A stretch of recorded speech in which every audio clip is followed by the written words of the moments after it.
Welcome to episode 6 of the Pro Overwatch News Recap. Apologies for taking a week off. I'm getting super close to the end of the current college semester, so as you can imagine, I've been pretty busy, but because I took a week off, there is a lot of news to catch up on. With that said, this video would be really long if I talked about everything in this one video, so I decided to split this week's episode up into 2 separate parts, which means that you'll likely be getting a double upload from me. With plans and intros out of the way though, let's get started. A lot has happened since the previous episode, so we have some catching up to do, and why not begin by diving into the Overwatch League rumor mill, as Aaron Halo of Thoughts on Twitter has come out with some very interesting leaks regarding the Vancouver Titans. All of the rumors I talk about in this video, by the way, come from his Twitter and his sources, so big shout out to him for providing the details. Make sure to give him a follow on Twitter if you haven't already. He is really reliable. Okay, so big rumor number 1 revolving around the Vancouver Titans is that Fissure is set to be coming out of retirement to play for them, and I'm not sure about anybody else who saw this, but I personally was not prepared to see something like this happen at all.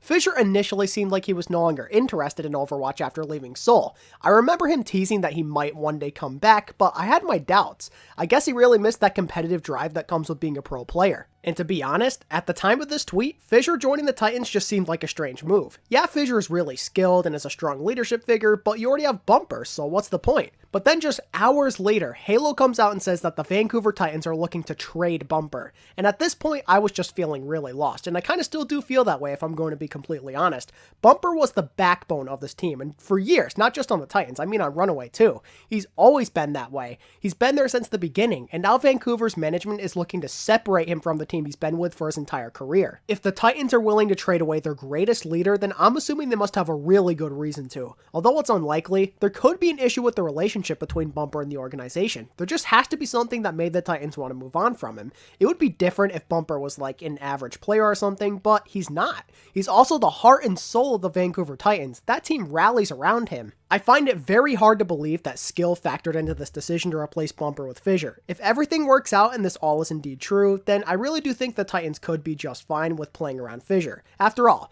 Fissure and Bumper both play a very similar style. They both tend to play aggressively while having their teammates play around the big space they create. Fissure is still a risky pickup with that personality of his though. I'm not exactly sure why the Titans wanted to make the switch, but it's definitely a very interesting development. The other big Vancouver rumor reported by Halo is that Ryu Jae-hong will be signing a contract with them. It's going to be so strange not seeing Jae-hong wearing black and gold. And more importantly, it's hard to tell how much we'll even see him on stage this year since he'll be competing with Twilight for time on stage. I have no clue what made Jae-hong even want to sign with the Titans in the first place.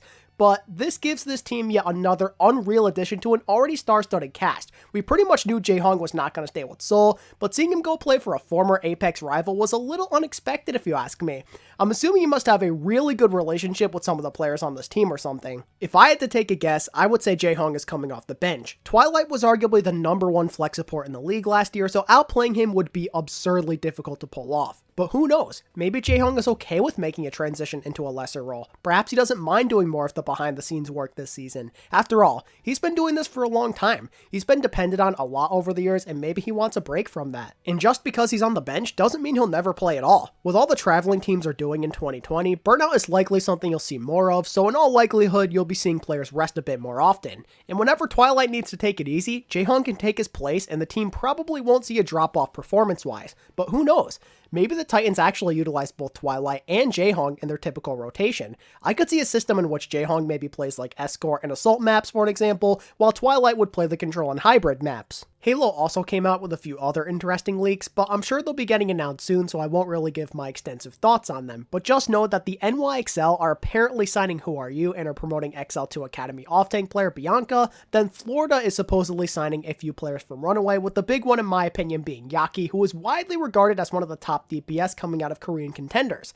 Make sure to let me know what you think of all of these rumors down in the comment section though. There is a lot happening right now, and I am curious to know what you think. Now for some of the official stuff though. I was talking about the Titans at the beginning of the video, so let's keep the ball rolling with them, as along with the rumors, they officially announced the departure of TZ and Repel. With the Titans getting rid of Repel, that in my opinion further confirms that Jae-hong is on his way to Vancouver. Repel didn't get much time on stage this year, and Jae-hong is a way better player, so Repel was kind of expendable unfortunately. Luckily for Repel, the Houston Outlaws for some reason were interested in signing him, even though Ruckus did so well in the World Cup, so it would seem that finally, after all of this time, there is going to be some competition at the flex support position for the Houston Outlaws. And good for Rappel. I was really worried he wasn't going to find a new team, but here he is. Vancouver declining Teasy's option was a bit more surprising though. Although he was only there for the playoffs, I thought he did a really good job stepping up as the starter. Sure, he has previous experience with some of the players on this team, but being able to come in as the starter and be effective so quick is really impressive. And I know it's a small sample size to go off of, but he looked like a top 5 Orisa in the playoffs if you ask me.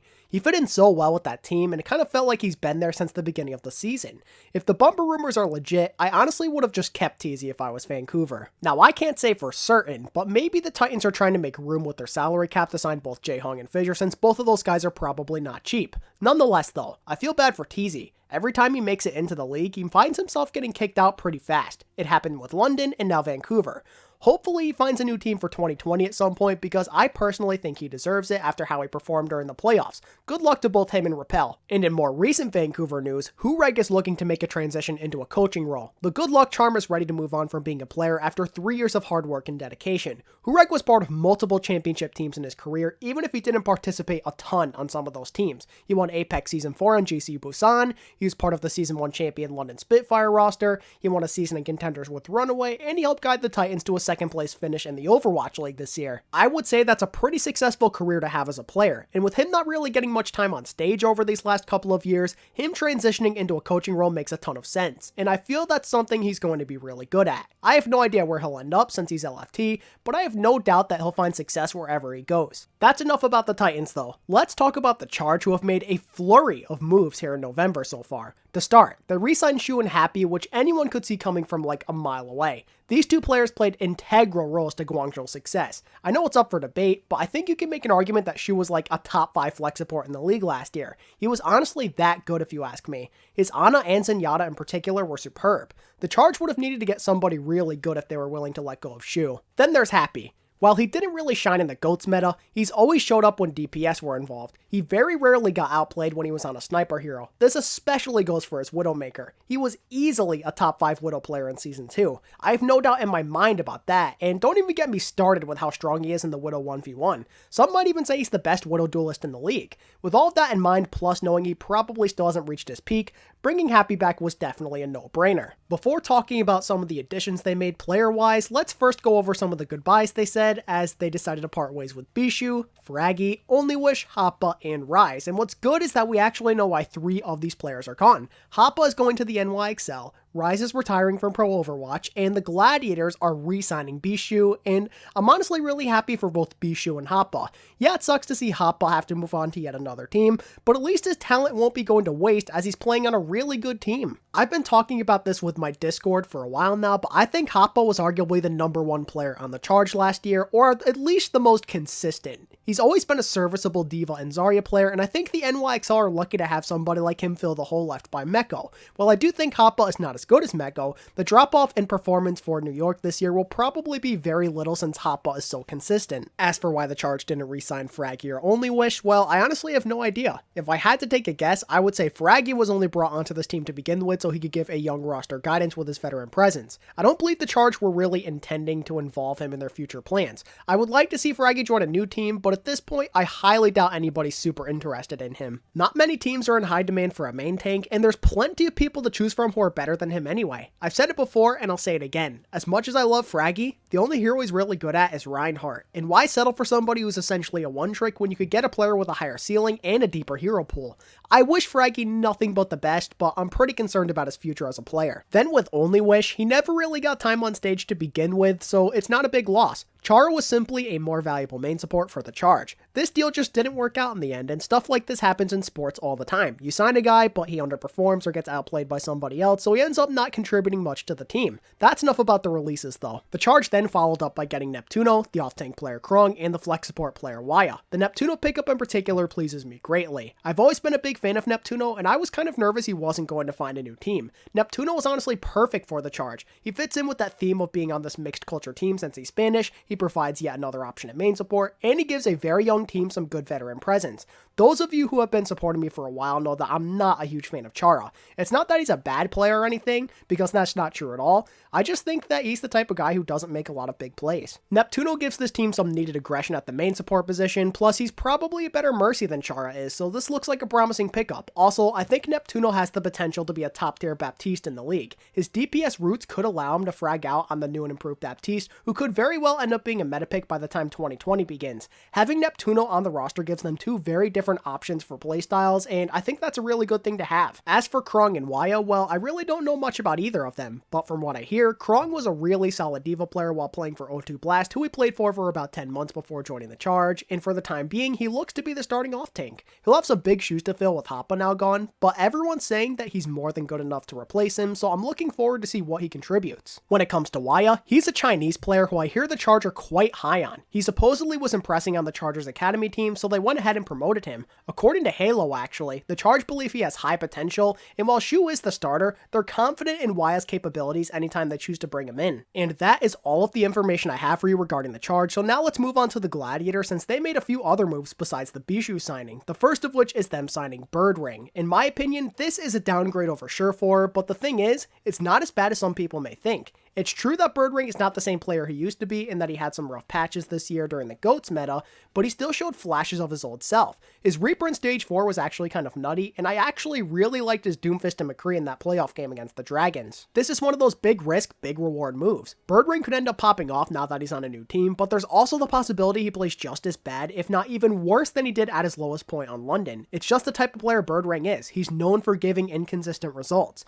But I really don't think he's playing poorly at any moment because of anything he's doing in-game necessarily. I think it's all mental, to be honest. He has attitude issues. Sideshow put it best in one of his streams. Birdring acts like he doesn't care sometimes, but when he does decide to take a game seriously, he pops off and looks more like that old version of himself. There's also the rumor that London benched Birdring during the playoffs because of attitude issues. I really do think, though, if Birdring can fix his mentality, then he will be a dominant force in this league. I really do like that the Gladiators are willing to take a risk with him. We all know what Birdring is truly capable of, and if he regains that form for this team, they will be scary. It's also worth mentioning that this could very well end up being Birdring's last chance. If he underperforms during his tenure on the Gladiators, then it might be all over for his career. I really don't know if anybody would be interested in giving him another chance after this. In my opinion, this season will make or break Birdring. His future will be determined by how he plays and acts this year. All eyes are on you, Birdring. Let's see what you can do. Another move made by the Gladiators was the signing of main support player Paintbrush. To give a quick background regarding him, Paintbrush played for Mayhem Academy and Revival before joining the league, so he has a pretty good looking resume here.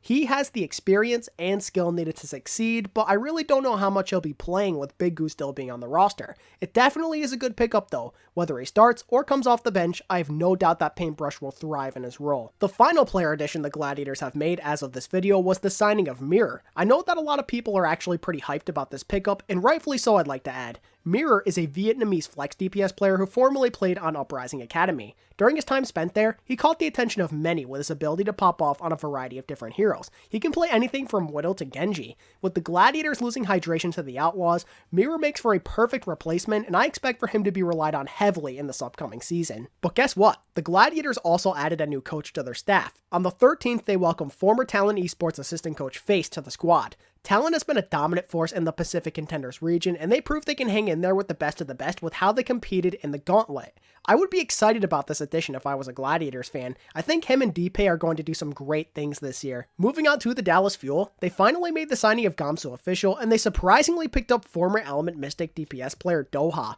With Gamsu joining the Fuel, him and Note are now reunited, and trust me when I say that is not a bad thing. Gamsu and Note have really good synergy with one another both in and out of the game because they're really close. Unlike some other teams who are making changes at their tank line, the Fuel don't really have to worry about their tanks meshing well together. It's more about how Gamsu does with the rest of the team, but with how awesome that guy is, I really don't think synergy and personal bonds will be an issue. But is Gamsu an upgrade over OGE? Well, I mean, I guess it depends on who you ask, because I personally think OGE has a higher skill ceiling than Gamsu, but I think Gamsu is the more suitable leader, and he's overall a more consistent player. And with him having great synergy with Note, I personally would say that this overall is an upgrade for Dallas. The Doha signing is a bit more intriguing though. Don't get me wrong, Doha is really talented, especially on Sombra, but did Dallas really need him? In my opinion, the team really needed a projectile specialist. As a collective group, this team can fill out the need for projectile heroes, but I personally think it would be so much easier if they just had one flex who was actually well known for his ability to play most, if not all, of the projectile heroes at a high level. That's not to say that one of the Dallas players can't become this one day, but it feels like they just have an oversaturation at hit scan. They have too many players who basically contribute in the same way. If I were Dallas, I would be looking to maybe trade Taimu or AKM.